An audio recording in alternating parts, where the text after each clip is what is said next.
throne without any sound. Hold on to your butt.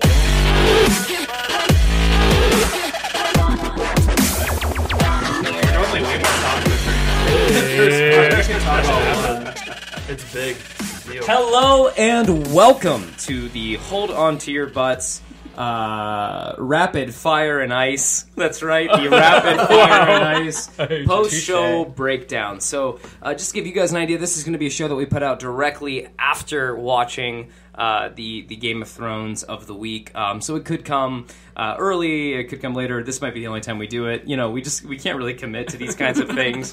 But we've been drinking, and this seemed like a good idea. We just finished watching Season 7, Episode number 3 of the Game of Thrones television show on the HBO. And God damn it, was it a good episode. We felt the need to get up here and just give our reactions right away. But I would be remiss if I did not introduce who I have in the room currently. So, as always, I've got Joe with me to break down my Game of Thrones expert here. I'm not going to say anything. Okay, good. Mission accomplished. And then joining us for the first time, we have Beth. Hello. Joe's lovely wife. And we've got Seth. Joe's lovely best friend. Also true story. That's and like the nicest introduction I've ever been given. And then Kendall, my beautiful wife. Hello. Awesome. Yep, getting in there. Yep. Okay, so let's just kind of get into it.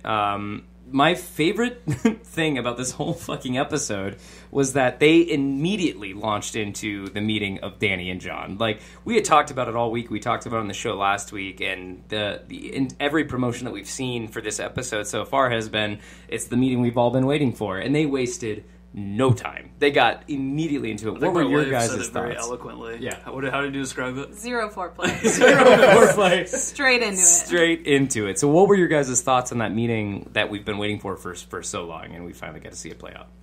I mean, when we watched it as a group, since that we all yelled the word no, but not because nobody wanted it to happen, because we could not believe that it was actually happening. That they actually launched into that as the first fucking thing they did. It's amazing.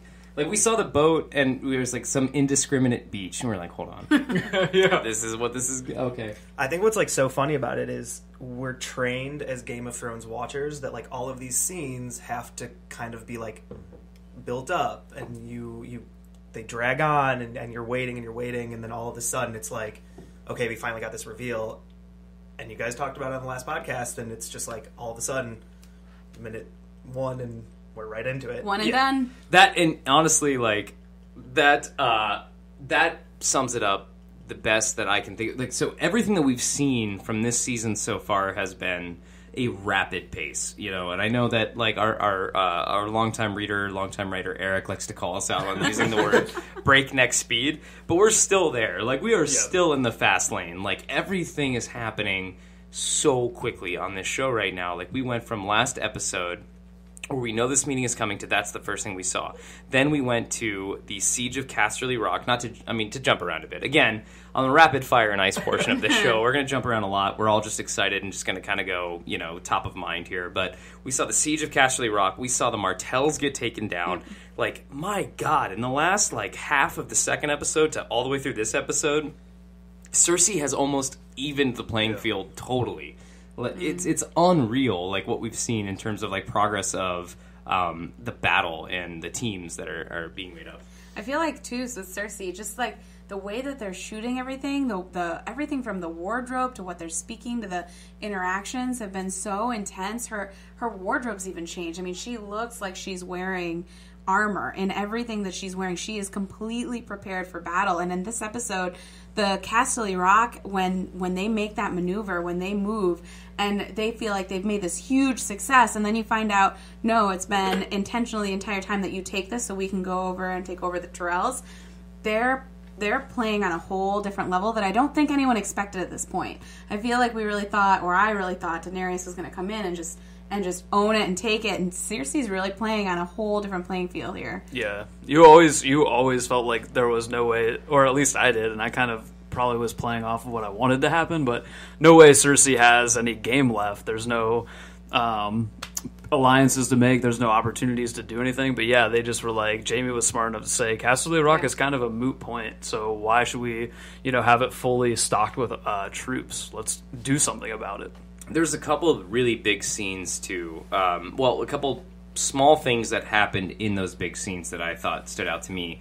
When Jamie was riding up to Highgarden, and he had, sorry, I'm going to butcher the name, Sam's dad. Tarly. Randall Tarly behind him. He had Randall Tarly, and he had Braun, who we haven't seen all season. No. No nice cameo. No lines or anything like that, but we saw Braun, who's a fan favorite, and we saw, maybe there was some question after last week of, like, where Randall Tarly's allegiances are going to lie, because he was conflicted about, like, going back on Olenna, but it seems now that, like, the conversation that Jamie had about him being the Warden of the East has taken, and there we go. And so now we know that, like, that's another huge force. I mean, in the books, from what I understand, Randall Tarly is looked at as the best soldier in all of Westeros. So, like, that's a big kind of card for Cersei to be able to put in her deck at this point. You know what I mean? So that was pretty cool. And also just the way that the trailers, to me, like, the trailers have led us to believe that there is one storyline that's going to be, like, unfolding this season. And, if you guys are anything like us, then maybe you have watched some of these trailer breakdowns, and they see every single scene, and they break it down they break it down to parts and say, this is the siege of Casterly Rock. And we saw that today. But what we didn't see in the trailer was that was a total red herring. Like, they wanted them to take that. And so, like, you can't trust anything you've seen so far.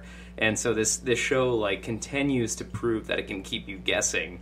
Like, even when you think you know, and there's so many good fan theories about what you think is going to happen in the next episode, you may be right, but you don't know the extenuating circumstances that revolve around that. And so that was really cool. I mean, truly, I was not prepared. I honestly can't believe that we're talking about this episode and instant reactions, and we haven't talked about Rapid Fire Danny, right? And we haven't talked about Danny and John meeting for the first time. Yeah. That scene was, I didn't even know what I wanted out of it, and it was everything and more, I feel like. And I couldn't believe it was happening. And the scene I had to rewatch, when Danny got up from her throne, right, and is walking down to John and is just throwing at him everything she's been through, everything she's done, and says to him, I am the rightful queen of the Seven Kingdoms. What do you got? And he says, well, right, but you're going to be ruling over the dead, right? Yep. If we don't actually focus on what's important here, which is not the Game of Thrones, right? It's the living and the dead. And that, for me, was like mic drop. That was above and beyond anything. It really, for me, sets up what really is going on here. I think actually, on the flip side of that, almost what's more impressive is how much Jon has become such an adequate leader in comparison to what he was just a couple seasons ago. Like, it's kind of crazy to see his, like, knowledge of how to play the game and how to speak to people and just his leadership skills overall just really adapt. And the way he is it's not defiant of Danny, but he kind of questions her a little bit. And I think a couple seasons ago, pre-Wildlings, kind of early on at the Wall, he doesn't have that yet. And so it is, like, I get that it's, fire and ice and whatnot, but it's crazy. He's proven that he's a player in the Game of Thrones. Not to be super cheesy, like, I wish we had, like, a sound effect to go off for that or something. But it is true. Like, I think I brought up on the show. Yeah, Joe, that was really good.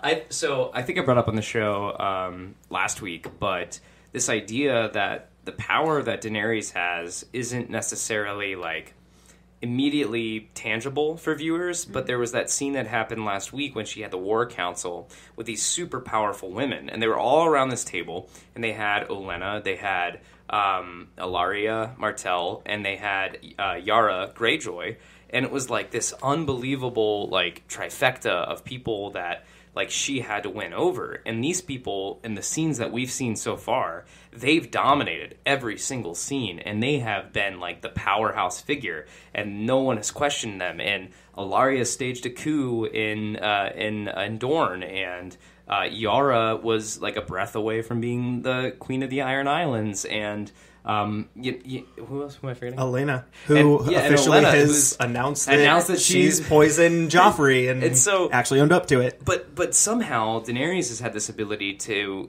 control the room and demand the respect of these people.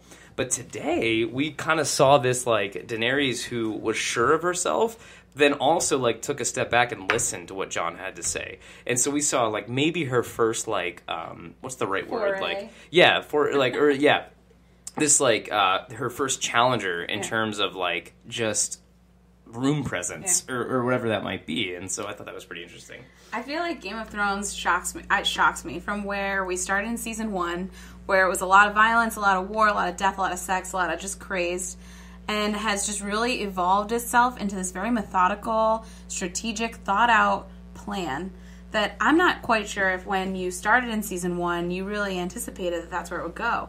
And for me, and something that I talk about a lot, and really, especially this season specifically, have thought a lot about is how powerful, from a female perspective, this show has turned. And I don't know that you realize it at first, because it's just an amazing show. And a lot of shows that I feel like are very I am woman, hear me roar, it's very intentional. And all of a sudden, you've got every single powerhouse is female. And I thought, and I guess that's why the scene between Dany and Jon it was just so amazing to me, because no one really came out of there as the dominant, as the right. It was very much two very strong, powerful figures saying, there's a lot going on here. We need to make sure that we're focused on the right thing. And as far as the show goes, I'm just so wildly impressed from how they're going at that aspect, I guess. Yeah, absolutely. So I've got two things. First, Kendall's on the mic! To go on to your statement that you were just saying about, neither really seemed to be, the dominant one. I thought Jon seemed very timid. Everything that he said, he, paused, he looked around, he was very purposeful.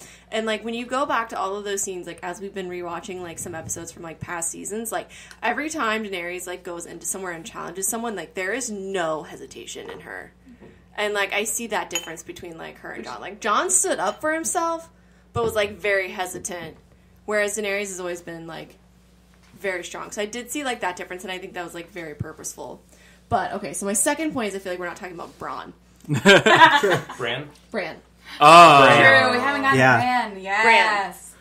He, talked about, the first thing he did is I need to talk to Jon. That was the first thing that he wanted to say. So he's going to talk about the vision he saw in Lyanna, and what's Dany's? Yeah. What's gonna happen with him and Daenerys when this whole thing comes out? How's that gonna change everything? Kind of what we talked about. I really appreciate that the Stark family owns the fact that there's a bigger picture at play, and Kendall's point, absolutely, Bran is kind of the glue to what all of that means, and he seems so different in this episode. Yeah, and it's so fascinating that he comes into Winterfell and he says I can't be king. Nobody else does. No other family does that, right? No other family we've seen in Game of Thrones says I can't be king. Everybody wants power, so I just find it completely fascinating in Westeros. Well, their heads screwed on straight. I feel like they're very aware of what's really going on here. Yeah. And you know what? I think Bran is almost playing the character that we all expected Jon Snow to play in a bit, because I think we've talked a little bit about how we think Jon Snow is the reluctant king. Jon Snow is the king who. He's the king of the North, but never asked to be king of the North. He's the king of the North, but never, explicitly said, this is my intention. His only intention the entire way has been, I need to protect, the realm from the threat beyond the wall. And so when Bran came in, who is the rightful king of the North, he is the only trueborn son of Ned Stark left. He is now saying, and Sansa, even hat in hand, the power she's been gaining, and she's fully got her sights set on becoming the queen, or wants to be of a more political respect. She's looking at it and saying well, shit, man, now that you're back, this is yours. And he's nah, I'm good. I've got my job to do, and my job is to protect us from the threat that's north of the wall. And whatever, she's saying, here, be the king, and he's no, I'm good, I need to talk to Jon. There's something really big happening here that no one's talking about, and we got to get on it, you know what I mean? So I think that the Starks, to your point, Joe, are the family that are constantly pushing the the narrative forward, and like the narrative that matters. Like the Game of Thrones isn't about who wins the Iron Throne; it's about how do they protect the realm from the threat beyond the wall. So Yeah. It's that long game. yeah, It's the long game. yep, absolutely. I think what's really impressive about Bran is that it's all based on, like, basically it's like dramatic irony. As the audience, we kind of already have an idea of what's going to happen. Part of that being from spoilers, part of that being from